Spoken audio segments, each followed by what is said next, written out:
Chair recognizes the gentleman from New Jersey, Mr. Payne, for 5 minutes.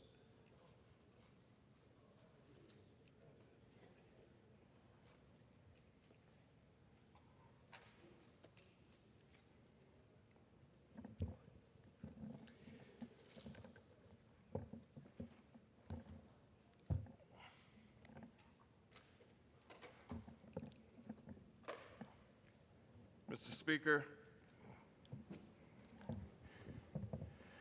I rise today to discuss an issue that's very troubling.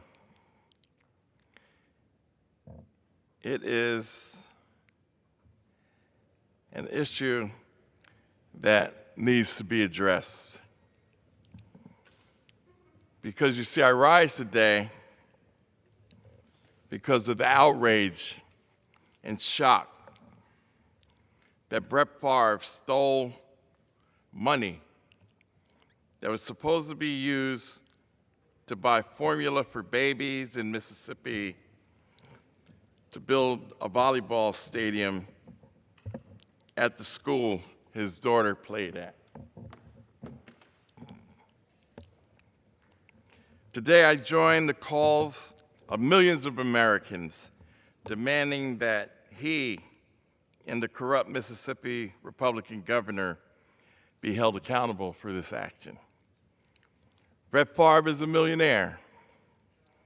In a 20-year football career, he made over $100 million. It would take an average Mississippian 20 years to make just $1 million. Instead of coming out of his own pocket, he used his power, influence, and relationships with the corrupt Republican lawmakers to steal the money from those in Mississippi who need it the most. His actions were criminal, shameful, reckless, and irresponsible. Brett Favre is from Mississippi.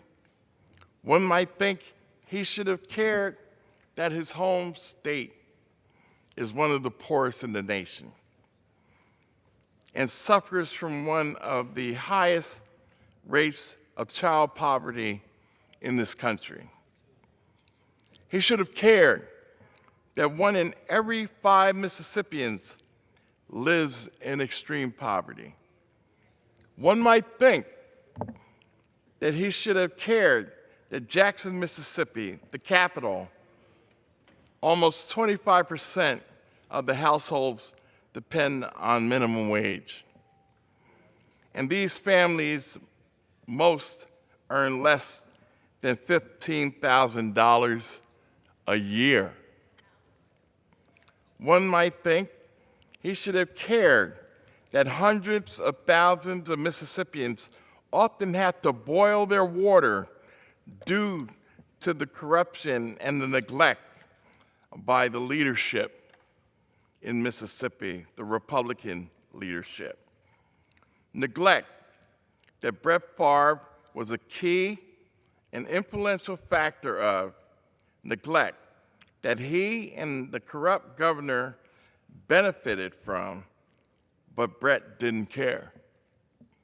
In July 2019, Brett texts Governor Bryant telling him how much he loved Nancy New and John Davis for what they did for him and Southern Miss. He called the theft of funds amazing.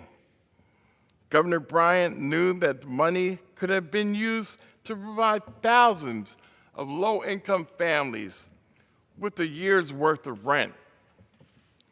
He knew that it could have covered the cost of their electricity and their child care bills. And he knew that it could have provided thousands of Mississippian families with as many as 9 meals a day. But they didn't care. They didn't care that year after year, many Mississippians, the most vulnerable people, can't shower, cook, or bathe for weeks on end due to systemic neglect in their water system.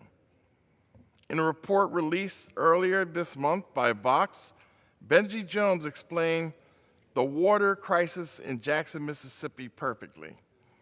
He wrote, and then I quote, "Infrastructure is often poorly maintained or intentionally overlooked in particular places, leading to a lack of access, affordability, and safety for many communities of color."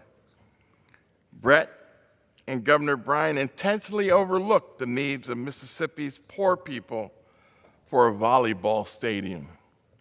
Perhaps this New York Times headline says it best. Brett Favre's Gentleman's time most has memorable expired. stat may now be the $8 million he helped steal from the poor. Gentleman's time has expired. This is a travesty in this country, to take from the poorest of the poor, Gentleman's to time has neglect expired. what they have done. Brett Gentleman is Favre no longer and recognized. that government should atone and pay